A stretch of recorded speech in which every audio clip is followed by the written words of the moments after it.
Campeonato Português aí, nesse fim de semana, o Sporting saiu vitorioso aí, 3-1 com hat-trick do nosso grande Gyökeres, cara. Inacreditável que esse homem tá fazendo, são 12 gols nas últimas 8 partidas do Campeonato Português, tá? É simplesmente uma fase espetacular. E assim, o Sombit mandou ali no chat, por que o Gyökeres ainda não saiu do Sporting? Cara, primeiro, essa é só a segunda temporada dele no Sporting, beleza?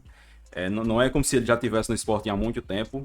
E assim, que bom que ele ainda não saiu do Sporting, né, cara? A não ser que seja para ele ir pro Atlético de Madrid, mas normalmente eu tendo a preferir que os craques, aí, os grandes jogadores, eles fiquem mais espalhados, né? Então, eu entendo que a maioria das pessoas iria preferir uma concentração ali. Ah, não, todo grande jogador tem que ir para a Premier League, tem que ir para, sei lá, para La Liga, jogar no Real Madrid, jogar no Barcelona.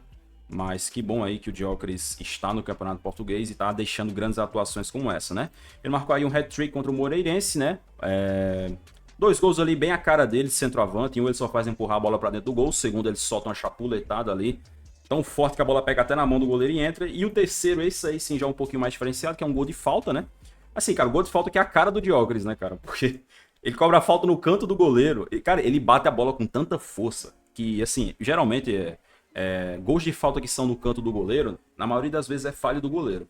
Mas, cara, o Gyökeres ele bateu a bola com tanta ignorância, mano, que até em câmera lenta a bola vai rápido, cara. Até em câmera lenta a bola ainda vai rápido, assim. Que realmente foi um baita de um chutaço aí do Gyökeres, né? Que acho que é o grande artilheiro da temporada europeia, tá? Se eu não me engano, o Gyökeres já tá aí somando Sporting com Suécia, né? Que é a seleção pela qual ele joga. O nosso querido Gyökeres já tá com 56 gols na temporada 2024-2025. Sempre lembrando que no ano passado o Gyökeres fez mais de 60 gols no ano do calendário, tá? Ele ficou bem perto de alcançar aí a melhor marca pessoal da carreira do Cristiano Ronaldo e do Robert Lewandowski, simplesmente, né? Então esse cara aqui tá numa fase espetacular e eu sempre digo que, assim, era para ele estar ainda melhor, porque o Gyökeres ele teve ali uma quedazinha de rendimento após a saída do Rubem Amorim, porque o time do Sporting, de forma geral, piorou bastante depois da saída do Rubem Amorim, e obviamente isso acaba também afetando o centroavante da equipe, né? Que vai ser menos municiado. Também chegou a ter ali um ou outro problema físico, precisou ser poupado ali em uma série de jogos. Então, assim, é perfeitamente natural você dizer, cara, que se o Rubem Amorim não tivesse saído do Sporting, o Gyökeres ele já poderia estar com mais de 60 gols na temporada, assim, tranquilamente, cara, porque realmente o desempenho desse cara aqui é completamente surreal, né? Tivemos aí também o Benfica, também venceu na rodada, fora de casa contra o Vitória de Guimarães, né? 2 gols aí do Pavlidis e um gol do Carreiras, né? O Carreiras que é um excelente lateral esquerdo. Assim, a gente sempre brinca, né, que o Benfica, quando vai vender seus principais jogadores, costuma arrancar uma grana federal. O Carreiras é um cara extremamente elogiado, eu não duvido aí de chegar a gente querendo contratar ele no meio do ano. Tem tudo para ser um dos laterais mais caros da história do futebol, do jeito que o Benfica é no mercado, né? Tem até uma questão aí, cara, que assim, toda vez que o Gyökeres faz gol, o Fabrício Romano relembra ao universo de que o Gyökeres ali tem uma cláusula no contrato dele que permite que ele seja vendido agora no meio de 2025 por um valor ali que gira em torno de 70 milhões de euros, né, cara? Incluindo bônus, o que é um valor baixíssimo, tá? Você 2025, você conseguir contratar um centroavante de 50 gols nas últimas 2 temporadas por 70 milhões de euros, é um valor ridículo, é um valor muito, muito, muito baixo, né? É um valor tão baixo que até o Barcelona, você que consiga contratar, não, brincadeira.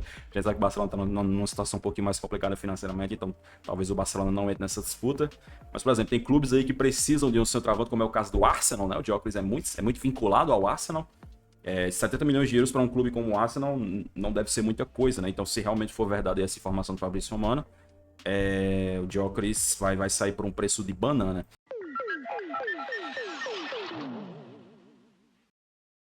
E assim, eu fico pensando, cara, se o Gyökeres estivesse no Benfica, se tudo que ele tá fazendo agora pelo Sporting fosse pelo Benfica, o Benfica ia vender o Gyökeres por, sei lá, uns 150, 160 milhões de euros, tá ligado?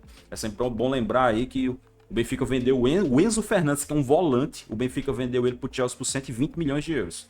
E o Darwin Núñez aí, o nosso grande, possante Darwin Núñez, foi vendido por quase 100, né? Então o Benfica sabe negociar, né?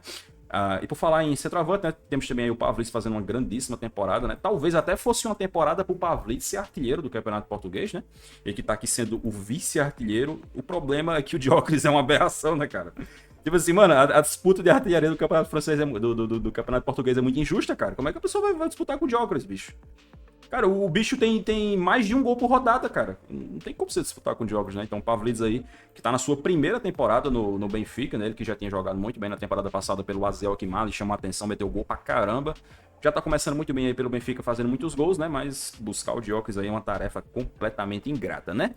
E aí, os dois venceram na rodada, os dois seguem empatados em pontos, beleza? O Sporting lidera pelo critério de desempate, beleza? Então, se terminar empatado desse jeito, o Sporting vai ser o grande campeão da Liga Portugal, seria bicampeão, eles foram campeões na temporada passada ali ainda com o Rubem Amorim como treinador, beleza?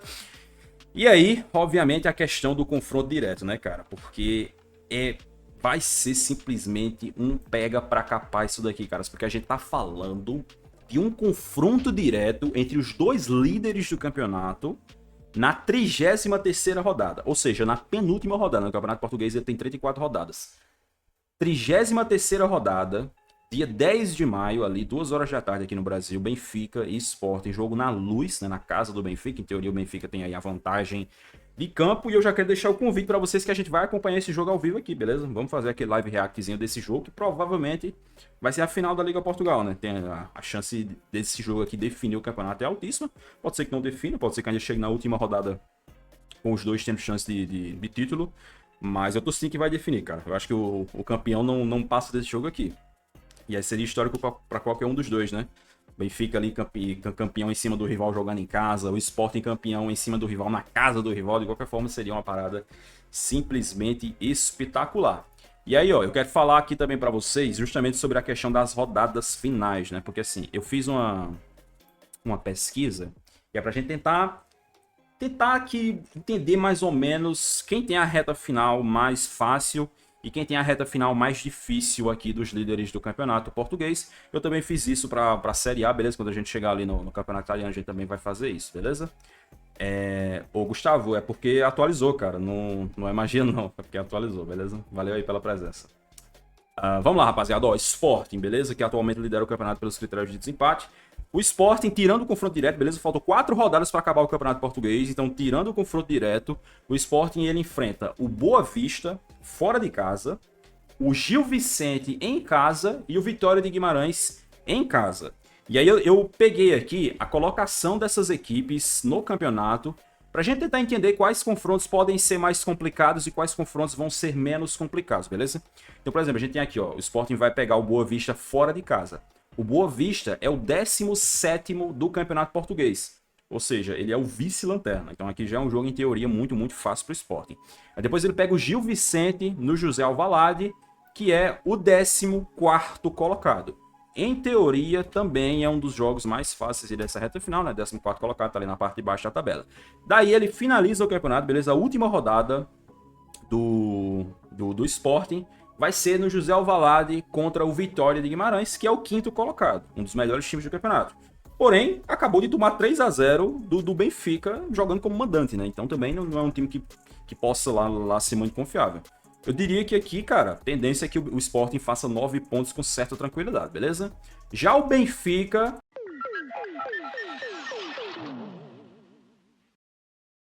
Os últimos 3 jogos do Benfica, excluindo o confronto direto, são contra o AVS em casa, beleza? O AVS que é o 16º do Campeonato Português, também é um dos piores times do campeonato. Depois ele visita, ele tem 2 jogos fora de casa ainda, beleza? Porque o confronto direto vai ser na Luz. Aí ele visita o Estoril, que tá em 9º no Campeonato Português, e ele fecha o campeonato fora de casa contra o Braga, que é o 3º colocado. Beleza? Você pegar aqui a tabela, ó.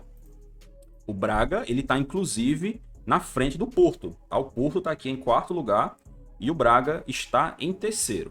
Então assim, levando em conta a posição das equipes na tabela, o Benfica tem uma reta final um pouco mais complicada do que o Sporting, beleza? Eu acho que esse jogo aqui fora de casa contra o Braga pode ser uma casca de banana aí pro Benfica, né? Mas aquele negócio, o Benfica, em compensação, ele tem a vantagem do confronto direto ser na Luz. Ele vai jogar o confronto direto em casa, precisa ganhar, né? Não tem jeito, cara. Se quiser ser campeão, vai ter que ganhar esse confronto direto, porque eu acho muito difícil que alguma dessas rodadas aqui atrapalhe o Sporting, beleza? Eu acho que o Sporting vai fazer 9 pontos aqui, Boa Vista, Gil Vicente, Vitória. Acho que o Sporting vai fazer 9 pontos, então o confronto direto vai ser totalmente crucial aí pro Benfica ser campeão português, beleza? Vamos ficar de olho aí. qualquer forma, a reta final do campeonato simplesmente espetacular, né, cara? Ninguém gosta de campeonato chato, de campeonato que chega ali na reta final com tudo já resolvido. E sem comprar camisas do futebol europeu, LS FootJace é a loja parceira aqui do canal. Lá você conta com frete grátis e, além disso, a promoção leve 3, pague 2, beleza? Escolha 3 modelos do site, você vai precisar pagar apenas 2 para receber essas camisas maravilhosas aí na sua casa, beleza? Se você quiser comprar a camisa do Sporting dessa temporada, tá disponível por lá. Você pode personalizar, beleza? Quer botar o nome do Diócrates, quer botar o seu nome? Fica à vontade. Camisa do Benfica da temporada também tá disponível. Se você, por acaso, é português e tá perguntando, pô, será que eles mandam para Portugal? Manda para Portugal sim, senhor. Pode comprar. Camisa do Napoli, essa aqui eu tenho, hein? Com a personalização do Maradona. Coisa linda essa camisa do Napoli. Tá disponível. Camisa da Internacional, tá disponível. Quer personalizar, botar o nome do Adriano? Pode botar, fica à vontade. Camisa do Bayern de Munique comemorativa, 125 anos do clube, tá disponível. A camisa que eles tinham utilizado aí na Liga dos Campeões, esse modelo branco aqui, mais puxado pro retrô, linda demais também, tá no site.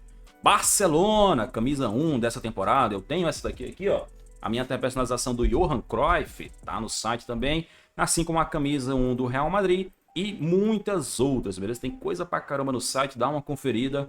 O link tá aqui na descrição desta live. E você também pode digitar aí no site, no chat, exclamação camisas para o botzinho mandar o link para você. Ou você pode escanear o QR Code que está aparecendo ali no canto superior esquerdo da sua tela, beleza? Na compra, digite o meu cupom de desconto YuriDantas, tudo maiúsculo, que você ainda economiza mais 5%, beleza? Não deixe de conferir o site, comprando por lá, utilizando o meu link e o meu cupom, você vai me dar uma ajuda grande aqui no canal, tá certo? E já que a gente tá falando de futebol português, ainda sobre o Diócrates, né? Vale a pena também mencionar o fato de que o Diócrates ainda tá fortemente na disputa pela chuteira de ouro, beleza? Esse prêmio maravilhoso, um dos prêmios mais bonitos aí do futebol europeu, né? Que é o prêmio dado ao jogador com mais gols no campeonato nacional. Só que não é um número bruto de gols, né? Cada liga ali tem o seu coeficiente, né? Então, as principais ligas ali do futebol europeu, cada gol vale 2 pontos, né? E aí algumas ligas um pouco mais abaixo, né? Quanto pior a liga, em teoria, quanto mais fraca a liga for, menos pontos cada gol vai valer. Então, como vocês podem ver aqui pelo ranking, Mohamed Salah lidera o ranking da chuteira de ouro nesse momento. Salah já tá liderando esse ranking faz bastante tempo, tá? Ali, mais ou menos ali até fevereiro, a temporada dele era absurda, né? Depois ele acabou tendo uma queda.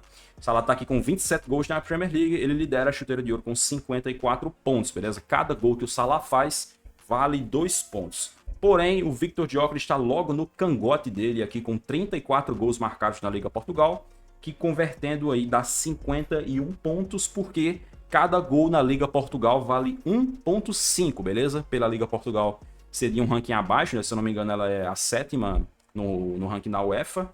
Ela não vale os 2 pontos igual ali às top 5 ligas, beleza? E aí mesmo com os gols do Gyökeres valendo 1.5 contra os do Salah valendo 2.0, ainda assim, o Gyökeres aqui está muito perto de ultrapassar o Salah, porque o Gyökeres não para de fazer gol.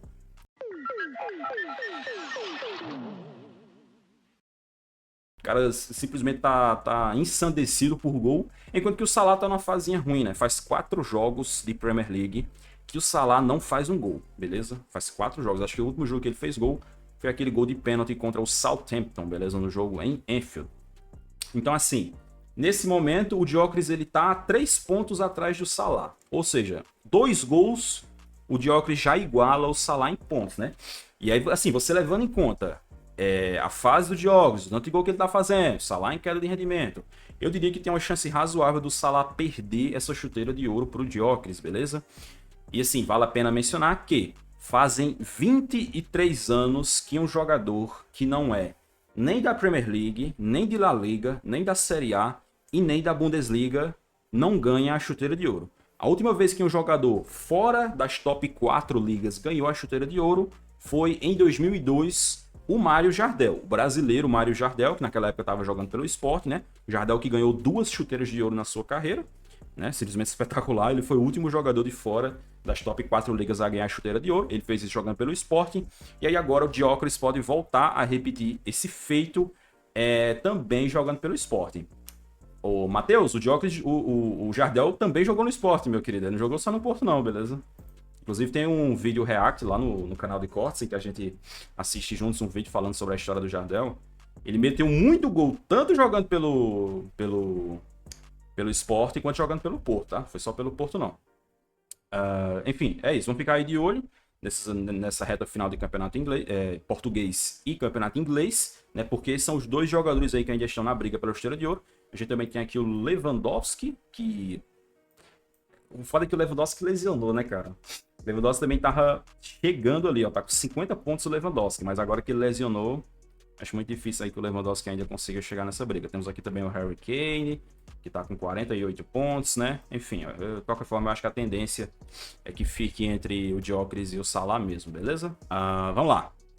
Campeonato italiano, tivemos aí uma rodada simplesmente espetacular na disputa pelo título. Espetacular pro Napoli, né, cara? Não pra Inter. O Napoli conseguiu derrotar o Monza fora de casa com o gol do McTominay, né, cara? Simplesmente... aqui zero surpresa, né? Porque assim, esse Napoli do Antônio Conte, cara, quando não é o Lukaku resolvendo, ou é o McTominay ou é o Anguissa, né? Essa dupla de volantes aí do Antônio Conte, cara, são dois volantes que têm essa característica de pisar na área, né? Inclusive o McTominay já mostrava isso mesmo antes de ir pro Napoli, né, cara? Tinha muitos jogos ali no Manchester United em que ele era utilizado como centroavante, né? Então não surpreende, né, que o Antônio Conte esteja utilizando tão bem essa característica dele, né? Pra vocês terem uma ideia, ó, o artilheiro do Napoli no campeonato italiano é o Lukaku, com 12 gols. E aí logo depois do Lukaku veio o McTominay com 9. E logo depois do McTominay veio o Anguissa com 6. Né? Então essa dupla de volantes aí, cara, simplesmente espetacular. Decidindo muitos jogos aí pro Napoli. Pra vocês terem uma ideia, cara, dos 9 gols do McTominay no campeonato italiano, 6 gols ele marcou quando o jogo tava 0-0. Vocês têm noção disso, cara? 6 gols ele marcou quando o jogo tava 0-0. Isso é um grau de decisão extremamente alto. Dá pra você cravar que se não fosse o McTominay, dificilmente o Napoli iria conseguir estar disputando esse campeonato até a essa altura, beleza?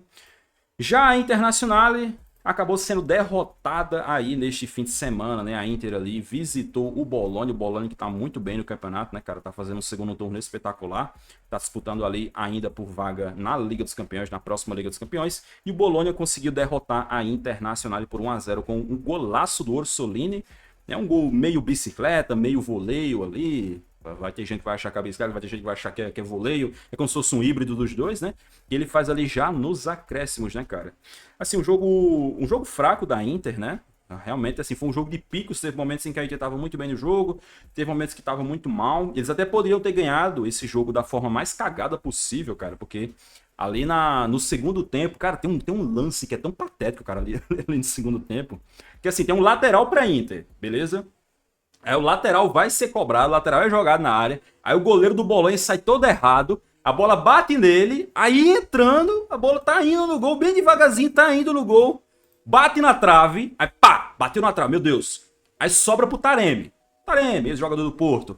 Aí o Taremi é só fazer, empurra pra dentro do gol. Aí o Taremi chega, chuta e o Miranda, ali, defensor do Bolonha, chega, estica o pezão na hora e consegue impedir, cara. Seria um gol patético, mas seria o suficiente para a Internacional conseguir vencer esse jogo. Eles não venceram, deram mole aí na reta final, né? Sei lá, os últimos 10 minutos desse jogo aqui só deu o Bologna, cara. A Inter caiu muito ali na reta final do jogo, né?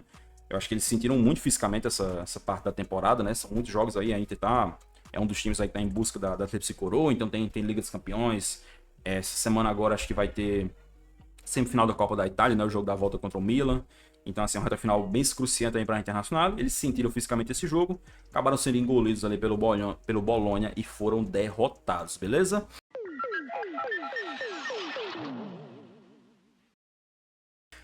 E assim, também vale a pena mencionar, cara, sobre essa reta final de campeonato, né? Essa questão do Antônio Conte, né? O Napoli venceu mais um jogo, mas o Antônio Conte não poderia ficar de boa, né? Não poderia deixar passar.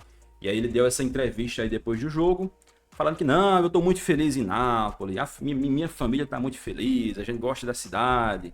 E ele fala, mas eu quero um time que possa disputar troféus, a torcida quer um time que possa disputar troféus. E ele já começa a falar ali,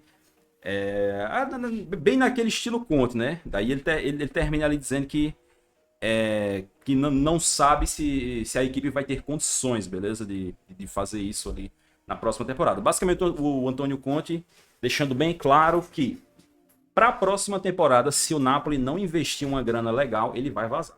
Que assim, para quem conhece o Antônio Conte, não é surpresa nenhuma porque ele faz muito isso, né? O Antônio Conte ele é tipo o Jorge Sampaoli, só que mais competente. Ele é o Jorge São Paulo, só que melhor. Ele também adora pedir reforços, né? Ele quer reforço, ele quer melhorar o time. E se não der pra melhorar o time, ele vai vazar. Ele vai embora. E assim, uma coisa você não pode negar. O Antônio Conte ele é extremamente competente. Ele é um dos treinadores mais competentes do futebol europeu, assim, tranquilamente. Se você entregar um elenco ali minimamente coeso na mão dele, ele vai fazer esse elenco ser competitivo. E normalmente ele consegue fazer as equipes disputarem troféus. Acho que o único time que ele não chegou a disputar efetivamente um troféu foi o Tottenham. Porque também o cara não é milagreiro, né? Aí, pô, tá pensando que é o Antônio Conte ou é o Antônio Shenlong, cara? Também não é assim, não. Então, enfim. Outro Fortaleza? Que isso, cara? Ah, mas o Palmeiras ainda tá ganhando, né? Quando eu saí tava 2-0. Enfim, vamos ver aí, próxima temporada, né? Talvez aí o resultado dessa disputa pelo título italiano impacte nisso, né? Talvez se ganhar o título italiano, ele se sinta mais motivado a continuar. Né? Ele também tem que entender que o Napoli não é o Manchester City, né? Então, também dá pra ele esperar que o Napoli vai chegar e gastar 200 milhões de euros aí no meio do ano, beleza? E assim, então, ficou a tabela, beleza? Temos Inter e Napoli, ambos empatados em pontos também, assim como Sporting e Benfica, beleza? Que reta final maravilhosa, né, cara? E aí, assim como a gente fez ali com o Sporting e Benfica, vamos dar uma olhada aqui na questão das rodadas finais, beleza? Primeiro aqui, Napoli. Faltam 5 rodadas para acabar o campeonato italiano, beleza? E não tem mais confronto direto, beleza? Confronto direto do segundo turno aí já passou. E foi empate o jogo, tá? Foi empate lá no Diego Maradona. As 5 rodadas finais do Napoli são essas aqui, ó. O Napoli vai receber o Torino, que é o 10º colocado da Série A. Depois ele vai visitar o Lecce, que é o 17º colocado da Série A, tá ali na zona da degola. Depois ele vai receber o Genoa, que é o 12º colocado. Ele vai visitar o Parma, que é o 16º colocado. E ele vai receber o Cagliari, que é o 15º colocado. Ou seja, nas 5 rodadas finais do Napoli, o time melhor colocado que ele vai pegar é o Torino, que está em 10º colocado. Tá na 10ª posição da Série A. Fora isso, você tem ali time 17º, 12º, 16º, 15º. Em teoria, pelas posições na tabela, não é uma reta final tão complicada assim do Napoli, né? Porém, vale a pena lembrar que o Napoli também não está numa fase tão espetacular assim. Por isso que também não é garantido que eles vão vencer todos esses jogos. Afinal de contas, ó, o Napoli ele só está disputando o campeonato italiano, beleza? Ele não tem competição europeia nessa temporada e ele foi eliminado da Copa da Itália faz muito tempo. E mesmo só tendo o campeonato italiano para disputar, ó, nos últimos 11 jogos, o Napoli teve 6 empates e 1 derrota. Ele venceu apenas 4 das últimas 11 partidas, né? São muitos empates aí nesse período. Então o Napoli não está se mostrando ser um time tão confiável assim, né? Já a Internazionale, nas suas 5 rodadas finais, tem uma tabela um pouquinho mais complicada ali que pode acabar azedando para a Inter, beleza? Na próxima rodada, a Inter vai receber a Roma que é o 6º colocado aí, tá vivendo até um bom momento na temporada com o Claudio Ranieri. O Hellas Verona vai visitar a Inter, né? Jogo no San Siro. O Hellas Verona, que é o 14º colocado. Aí depois a Inter vai jogar fora de casa contra o Torino, que é o 10º. Depois a Inter recebe a Lazio, que é o 7º colocado, ainda tá ali na disputa por vagas europeias. E a Inter finaliza a Série A jogando fora de casa contra o Como. O time de Xabi Alonso, não, de Fábregas, ó, eu confundi os meio-campistas. O Como, que é treinado pelo Fábregas, que está em 13º colocado do campeonato italiano, não faz uma temporada tão brilhante assim, mas está numa fase boa, né? Vem de 3 vitórias seguidas aí, então pode ser que seja um time que dê uma azedadazinha ali para a Inter. Então assim, olhando puramente aqui pela tabela, a Inter tem uma reta final mais difícil do que o Napoli, isso aqui é claro. Só esses jogos aqui contra a Roma e contra a Lazio são 2 jogos aí que a Inter vai ter que jogar um pouquinho melhor se quiser ganhar. E assim, é óbvio que a Inter é mais forte do que todos esses times, né? Inclusive no primeiro turno eles meteram 6-0 na Lazio, então, né? Não é como se também fosse o beijo papão. Mas ainda tem que levar em conta também o fato de que a Inter tá jogando Copa da Itália, né? Então nesse meio de semana eles vão enfrentar o Milan aí no jogo da volta da semifinal. E também tá jogando Liga dos Campeões. Então assim, esse jogo, por exemplo, aqui, ó, contra o Hellas Verona. Esse jogo contra o Hellas Verona, ele fica entre os 2 confrontos contra o Barcelona. Jogo de ida e jogo de volta contra o Barcelona. Então, assim, eu diria, cara, que por essa reta final aqui, o Napoli tem motivos para chegar assim, com esperança boa de que vai ser campeão italiano. Mas, para isso, o Napoli vai ter que fazer a parte dele, né? Tem alguns jogos bem fáceis, entre aspas, aqui, mas tem que ganhar, tem que meter gol, senão não adianta, né? Não vai ser o bastante, beleza?